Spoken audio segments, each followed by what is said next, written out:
We're going to look at some problems from homework set 9 about error. Error can be tricky. This is going to be using that Lagrange error bound formula. So number 3a says, what is the maximum error possible in using this approximation when x is between negative 0.3 and positive 0.3? So anytime I see something about maximum error possible, that tells me this is going to be Lagrange error bound kind of question. So I'm going to write down my formula. Error is less than or equal to absolute value of m, x minus c to the n plus 1 over n plus 1 factorial. So I basically need to figure out how on earth to plug in this formula. First of all, let's look at what my function is. It looks like they're using sine of x, and this is something I have memorized. This is the Maclaurin series. So this is the Maclaurin series for sine, which tells me that c is going to be equal to 0.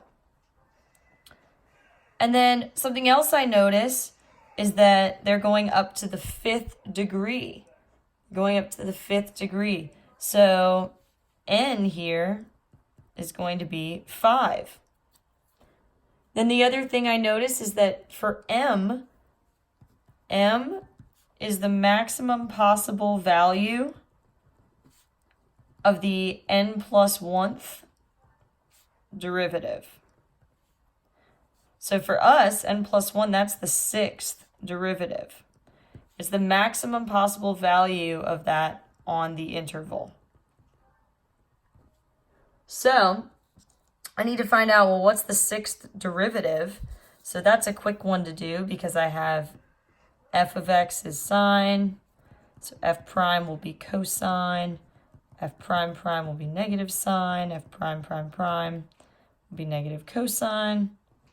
4th derivative will be sine again. 5th derivative will be cosine. So my 6th derivative will be negative sine. So it took a little bit of time, but not too bad because it's this easy function. So my maximum possible value of the 6th derivative on this interval. If I want to find that, I know what sine looks like. I know at 0, negative sine goes like this a little bit. So if I want to find the maximum value of that on the interval, one thing I can do is I can graph it, negative sine x, and I can make my window the interval from negative 0.3 to positive 0.3, because that's the only section I care about. Oh, looks like my window is a little small. I'm going to make my y values a little smaller there. So on this interval, the maximum possible value of this is going to be over here. It's going to be over here. It's going to occur, looks like it's going to occur when x equals negative 0.3. So I'm going to find that value. So it looks like my maximum possible value is this. So max value is at x equals negative 0.3, and it equals 0.2955. So that's m. That's my maximum value in there. Now, I know we've been using the number 1 for the maximum value of sine, but we can get a little more specific on this one because it gives us an interval. I can actually find the true maximum value, and it doesn't go all the way up to 1. It only goes up to this. So when I write my error formula, so error is going to be less than or equal to m, 0.2955,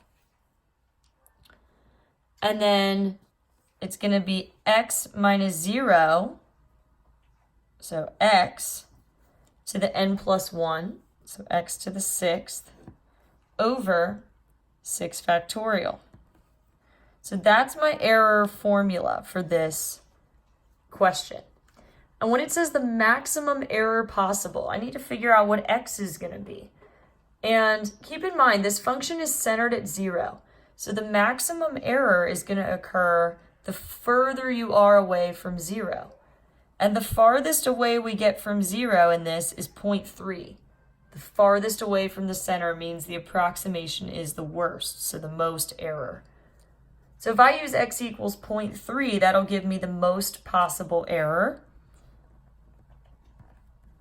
So I'm going to plug in 0.3 for x.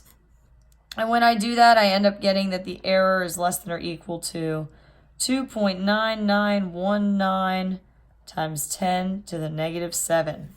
Pretty small error. So that is your answer. That is your maximum possible error. Now, part B wants to know for what values of x is our approximation accurate to within this error. So that is my new error. So how I did this is I said, okay, that means I want to find where the error is less than or equal to this new number. Now I'm lucky I already have a formula for my error from part A. So I'm going to use my error formula, which is 0.2955 x to the 6th over 6 factorial. I'm leaving x open because I'm trying to find what x values is going to work for this. And I want my error here to be less than or equal to 0.00005. So I'm just going to basically solve this equation. It's an algebra problem now. I'm going to multiply both sides by 6 factorial. 0.2955 x to the 6th is less than or equal to 0.036. I'm dividing both sides by that number. I get x to the 6th is less than or equal to this. And so then I can do the 6th root, which is hard to do on your calculator, but what I do is raise it to the 1/6. So I got x is less than or equal to 0.70408.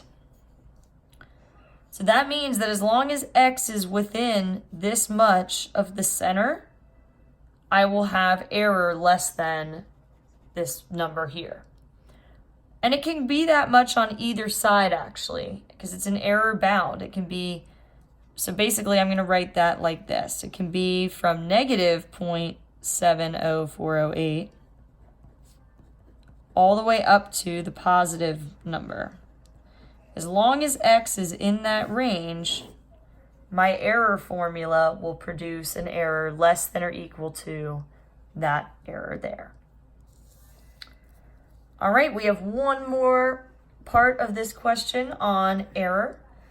It says, how many terms of the Maclaurin series for e to the x do you need to estimate e to the 0.1 with an error of less than this tiny little number here? So when I see error, first thing I do is write down my Lagrange error formula. So I'll just put that on here again. Then I can look for how am I going to fill this in. Okay, I see it's Maclaurin's. That means c is going to equal 0. And I see that for e to the x, they've put e to the 0.1. So that means x is 0.1 in this case. All right. And then to find m, basically, I am looking for the maximum value of the n+1th derivative. Now, something I notice is that the derivatives of e to the x, no matter how many derivatives I take, the derivative is always e to the x. So, to find the maximum value of e to the x, I know that 0.1 is a pretty small number. And so all I need to do is bound this error. So one thing that you can do is just pick a number that you know that's going to bound this error. So what I mean by that is I know that 0.1 is definitely smaller than 1. So e to the 0.1, whatever it is definitely less than e to the first, which is an easier number to work with. So I'm going to use e to the first as the maximum possible error, or sorry, maximum possible derivative on the interval from 0 to x to 1. And I can do that because this interval contains our x value. I'm creating an interval that contains my x value, finding the maximum derivative. So I'm going to use m as e to the first. So I can finally plug into my formula. The error is going to be less than or equal to e to the first, or just e, x minus 0, so 0.1 minus 0, to the n plus 1, because I don't know n. That's what I'm trying to figure out, is how many terms. N is my unknown. So I'm just leaving that in the formula. So I don't know what n needs to be, but I know that I need this error to be less than 0.00001. So now, honestly, this is a terrible equation to try to solve. What I would do is some trial and error at this point. Pick some numbers for n. You know it has to be a whole number because it's a number of terms. And try them out. See what the smallest n is that's going to get you an error of less than 0.00001. So I tried a few, and I noticed that at n equals 3, the error was less than or equal to this number. And that wasn't quite small enough. It has to be smaller than this. So I tried another one. At n equals 4, the next one, I got that the error was less than this, which is definitely smaller than 0.00001. So we need the 4th degree is the smallest possible n that would get us that error. So that's going to be my answer. We need to go up to the 4th degree term.